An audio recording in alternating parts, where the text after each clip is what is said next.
So we use a magic circle in Amigurumi when we want to start a round section and we want the ability to close the hole. In the past, you would have done 2 stitches and then stitched into the second stitch. But this way is nicer because you can 100% close the hole and no stuffing's going to escape. The way you start a magic circle is you have your tail and your working yarn. Your tail is going to lay across your fingertips going down, and your working yarn is going to lay across the backs of your fingers.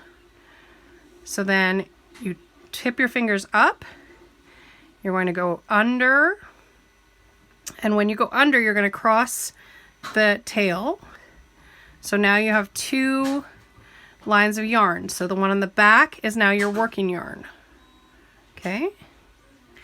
Then you're going to take your hook with the hook part down and put it under the first one, over the back one, and pull it through.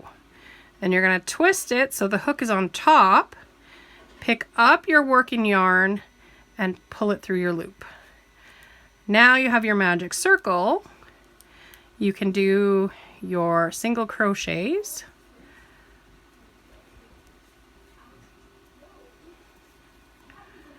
And then when you pull on the tail, it'll close the circle.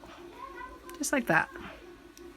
And then for the next row, you would just start by crocheting into the first single crochet that you did.